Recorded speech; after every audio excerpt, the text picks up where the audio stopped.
What's going on, everyone? Welcome back. Today we've got another live fantasy football mock draft back on Yahoo with a 12-team half-point PPR mock where we will be selecting from the 5th overall position. You can see we've got the setup all ready to go. And while we wait for our pick, a quick reminder, if you enjoy, hit that like button, subscribe, let us hear it in the comments section, along with any other questions you guys might have. We'll make sure to answer them all. And lastly, check us out online at alldaypigskin.com. And while you're there, get yourself a copy of the 2021 ADP Fantasy Football Draft Guide. Everything you could want at a great value. Details in the description. But with that being said, let's get into this draft. The first 3 picks have been made. McCaffrey, Derrick Henry, Dalvin Cook, and now Alvin Kamara. So we've got an interesting decision to make at this point in time. Do we go with an Ezekiel Elliott? Do we go with a Nick Chubb? Do we go with an Aaron Jones? A Saquon Barkley? You know what? I'm throwing all caution to the wind. We're treating this as if it is draft day. This is the real thing.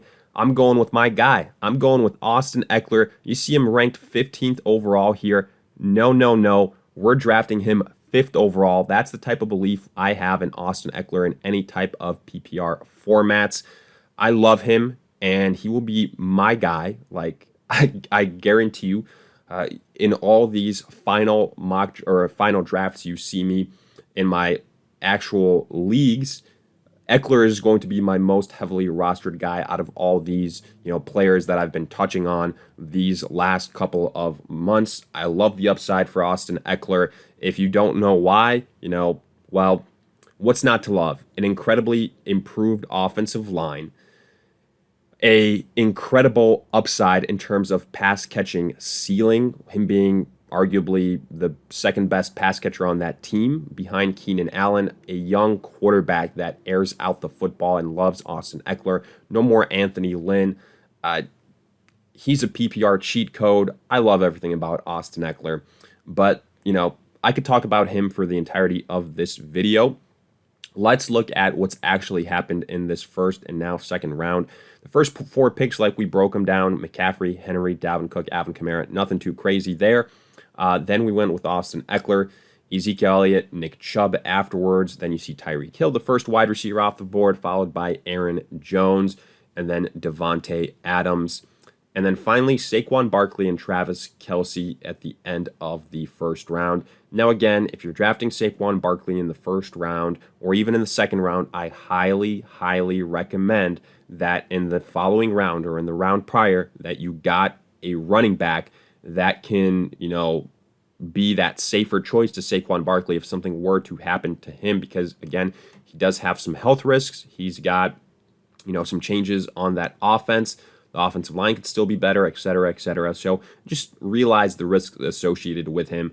And, as much as I'm somebody that says you do have to take risks, you got to do it in a smart way. So, again, just do your homework with guys that might be a little bit more risky, as is the case with Saquon Barkley this year.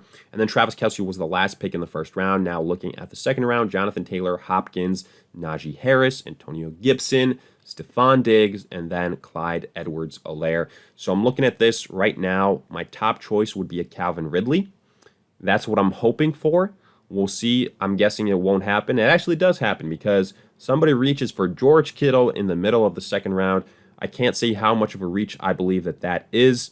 I would rather have Darren Waller, and, I'd rather have him around later, which we'll see if that happens or not. But here, that allows us to get Calvin Ridley, so I'm very happy about that.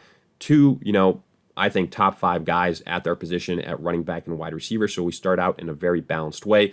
And yeah, so far, the first 2 rounds, this is exactly how I would treat my actual draft if this is how it plays out. I think it's quite realistic in terms of the guys that we took and them being available at those points in time. So I am happy about that. After a Calvin Ridley pick, you see Justin Jefferson, then A.J. Brown. So this is the point where, we're going to see guys potentially like a Keenan Allen kind of start to fall. And if they do fall, I'd be very happy to take him in the third round. We'll see Allen Robinson might fall, McLaurin might fall. It all depends where guys like Mahomes are drafted and, J.K. Dobbins, for example, because those are guys that some people kind of fall in love with, especially at the quarterback position. If you decide to draft a quarterback early on, then you're probably going to see it here at the start of the third round. Again, I cannot, just suggest avoiding that enough, but that's just my opinion on the matter, because you can get a great quarterback in the 5th, 6th, 7th round. But looking at these other players right now, this is kind of breaking in a tough way for us because Mixon, Carson, and J.K. Dobbins were drafted. I would have loved to get Chris Carson in the 3rd round. Instead, we're looking at Allen Robinson. We're looking at Keenan Allen. We're looking at a CeeDee Lamb, David Montgomery. I think I have to go running back here to some extent, because if I don't, then it might be some slim pickings at the 4th round. I anticipate a run on the running backs here. We'll see if that's the case or not. I love Keenan Allen, I do. You guys know how I feel about him. But I can also get like a Robert Woods or a Cooper Kupp in the 4th round, I anticipate. So trying to, kind of get that safety, that depth at the running back position with a David Montgomery, that is the idea here. Even though right now there's been a huge run on wide receivers. Robinson, Keenan Allen, CeeDee Lamb. Also, you see a Patrick Mahomes in there as well. There goes Darrell Henderson, and this is kind of what I was talking about.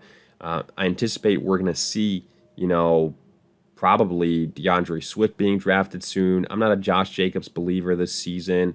As far as other running backs, I like a Myles Gaskin, Mike Davis, those would be my top choices. I think we're in a territory where it's very slim pickings at the running back position. That's why I was really hoping Chris Carson would fall to us, or that in the 2nd round we could have somebody like a Clyde Edwards-Helaire or like an Antonio Gibson be available. That wasn't the case though, but we got Calvin Ridley, so I'm not too upset about it.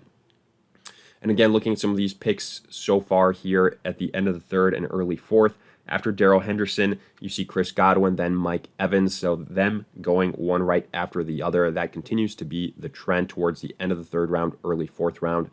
Then Miles Sanders. So right now I'm kind of waiting to see where DeAndre Swift goes. That's interesting. I think his ADP will probably take a bit of a hit considering he's dealing with a groin issue. And Jamal Williams, is available. He is a guy that is an option, and he's healthy, and he's been a viable backup before. Already there were talks of a hot hand approach, so I could definitely see DeAndre Swift's stock kind of falling a little bit. I'm interested to see, what wide receivers we have available to us here. Also somewhat curious where David Montgomery would have gone if we didn't draft him in the 3rd round. There go Josh Jacobs and DeAndre Swift, though, so kind of like I predicted, that next group of running backs are all gone. And right now, looking at the running backs, I do think there's a very, very obvious drop-off. ETN, I don't know how you have ETN ranked above Myles Gaskin. That makes zero sense to me, especially only in half-point PPR scoring. To me, that's absolutely awful. Don't be the person that takes ETN ahead of, Myles Gaskin or even Mike Davis. But here, Robert Woods is available. I'm going to go with Robert Woods here. So let's add him as a safe PPR option. Also, you can make a case about Julio Jones, but I'm gonna play a little bit safer. I'm gonna go with the guys with the high floors, just because, again, Julio Jones right now, with his typical missing practice, with the team being cautious about it, so probably better to see if we can get him in the 5th round, and now get Robert Woods instead. I think very, very good value on Robert Woods where we snagged him. Him going how many picks after Cooper Kupp? 1, 2, 3, 4, 5 picks after Cooper Kupp. I've got no problem Cooper Kupp being drafted first. Again, I've said it before. To me, it's trivial. But what can't be denied is that both guys have very similar upside. And, for that reason, I think they should be drafted one right after the other here. Also, Julio Jones still available. We kind of got lucky, in my opinion. He is still on the board. Yes, we could go with the TJ Hawkinson, but I think Julio Jones is very, very tempting at this point in time. I'm going to go with him here. Maybe even afterwards draft somebody like we'll see, maybe Deontay Johnson. Whoa, and go figure. Literally, as the name Deontay Johnson leaves my mouth, he is drafted next. So, I guess it won't be Deontay Johnson in the 5th round. We'll see if one of those tight end slips to us. or if not, we will happily take somebody like a, Myles Gaskin if he's there, maybe even a Mike Davis. So I like the way this is playing out. The first 2 rounds, I'm very, very happy about. The third round could have been better. If Chris Carson was there, that would have been my ideal pick. Keenan Allen was also very, very tempting, but I decided to go with a running back because I knew in the 4th round there'd be a run on the next group of guys and there'd be a drop in tiers. So I decided that was the smarter thing to do. Then in the 4th and the 5th round, though, I think we kind of rebounded very well, getting 2 great value picks in Woods and Julio Jones. Unfortunately, TJ Hawkinson won't make it back to us in the 6th round. He goes here towards the end of the 5th. Great value there. I have no idea why the Los Angeles defense was drafted in the 5th round. Don't do that. Please, for God's sakes, don't do that. The first 4 picks, they were fine. Nothing too crazy. And then I don't know if it was an auto pick. I don't know what it was, but definitely don't draft any defense in the 5th round. For God's sakes, don't draft any defense before double-digit rounds. Do yourself a favor on that one. But so far, other than that pick in the 5th round, you see Justin Herbert. Kind of early, in my opinion, for Justin Herbert, but I guess since the 4th round was kind of heavy with quarterbacks, Justin Herbert kind of was vaulted up boards. Then Travis Etienne. Again, I don't know why you're drafting Travis Etienne ahead of Mike Davis or Gaskin. Mark Andrews before our pick of Julio Jones. Then afterwards, Deontay Johnson, who we touched on, Brendan Ayuk, Adam Thielen. There goes TJ Hawkinson, as I mentioned before, then Dak, then Kyle Pitts. So neither Hawkinson or Pitts will be available to us. It is what it is. We'll find another solution at the tight end position. Tyler Lockett, then T. Higgins, Mike Davis. So, it's one of those situations where we won't have Mike Davis or Myles Gaskin. And again, excuse me, Myles Gaskin went in the 4th round, so that's why Travis Etienne was drafted after him, not before him. But either way, he was ranked above him, so that's worth knowing. And right now, though, we're going to look at just best player available, in my opinion. I don't think it's worth necessarily reaching on a quarterback. I don't think it's definitely not worth reaching on a tight end. I'll tell you that right now, because I'm looking at these tight ends and, just kind of sorting it out here. It's not a pretty sight, in my opinion. So I'm much rather just go best player available. I think right now you can make a case that that's probably Jamar Chase. Damian Harris is interesting. Do you believe in the New England system that he's going to be the guy? It's a tough situation. It really is. We'll see what happens here with the pick prior. And of course, Damian Harris is selected, so we don't really have a choice. So right now, I'm looking at these options. I go with Jamar Chase. I like the upside there. I prefer T. Higgins, but he was already drafted. Looking at these other guys, I'm not a big fan of Javonte Williams. I'm not a big fan of, Tom Brady or David Johnson at this point in time. So I'm just going to go Jamar Chase. He's a backup for us right now. He's on our bench, so not too bad.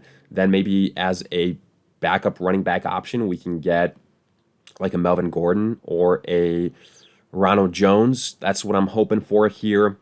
And then at tight end, we can settle for somebody like a Logan Thomas or a Dallas Goedert is the most likely scenario. But again, let's look at the draft board here. After our pick of Jamar Chase, Robbie Anderson, Kenny Golladay. So we've got 2 more picks to go here in the 6th round. And so far, looking at the team, weaknesses, probably running back depth would be up there. But at that point in time, wasn't warranted after our David Montgomery pick to go with another running back in the, either in the 5th or in the 6th, even in the 4th round, I would say. So I like the way it's gone, but it could be a little bit better. We've had some picks kind of sniped from us, so there's also that. But it's okay. I think we're making the best out of this situation. Michael Thomas with the second to last pick in the 6th round. That is what I would qualify as another bad pick.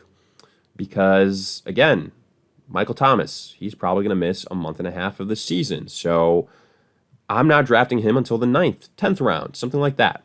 But right now, we are back on the board. Melvin Gordon, Ronald Jones. I'm going to go with Melvin Gordon here. Going to switch it up a little bit. This is the point in time where I either go Gordon or Ronald Jones. I think it's very, very close, kind of a coin flip situation with Melvin Gordon. He's got to deal with Javonte Williams. With Ronald Jones, he's got to deal with Leonard Fournette and Giovanni Bernard. Melvin Gordon is a little bit better of a pass catcher than Ronald Jones. But again, he's got a high upside rookie that's kind of, threatening him. So there's give and take with all these guys.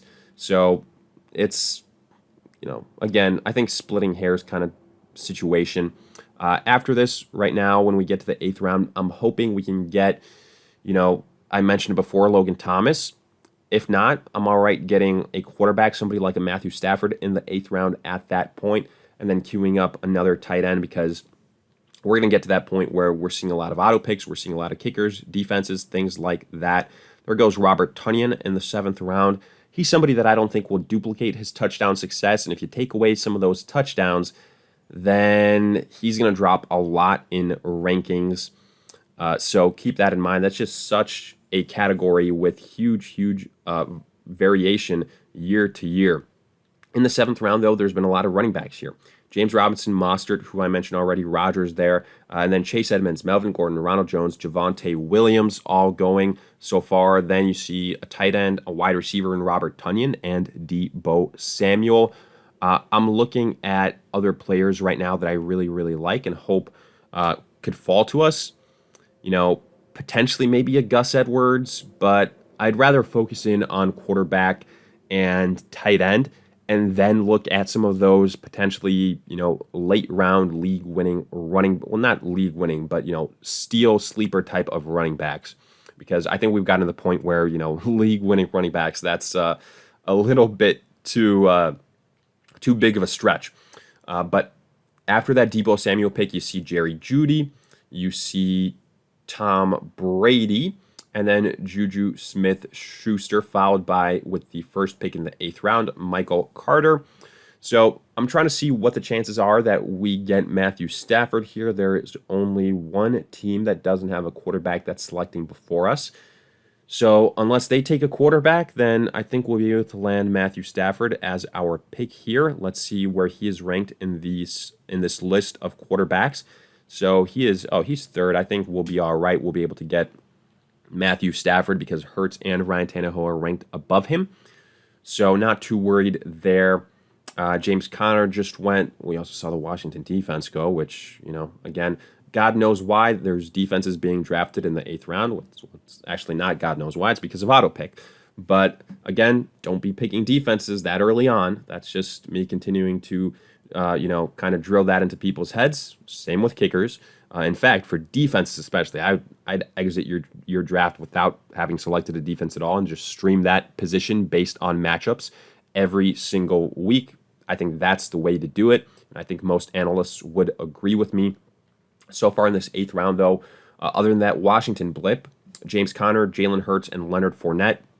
So we're in a great position here to land Matthew Stafford, and I'd be very, very happy with that. And in fact, I'm going to queue him up. We're next, so I'm already drafting him. There we go. We got Matthew Stafford. Get that little stack with Robert Woods. Then we're going to go afterwards, add a little tight end action. Let's see how many people have a tight end at this point in time, picking again before me. Just a nice little tip to look at before, you decide on a player, just so you know the chances of somebody else selecting him, so you can weigh the options of, whether it's best to take a tight end or it's, a possibility to go another position because everybody already has that tight end taken care of. So there's only one other player, and unless they take a tight end in the 9th round, then I feel pretty good about our chances to land either, well, no, not either. We will land either Logan Thomas or Dallas Goedert. So I'm pretty happy about that. Other late round tight ends, Hunter Henry is a little bit banged up, so Jonnu Smith becomes kind of a good value right now in New England, being the only guy. We'll see how long Hunter Henry is out for.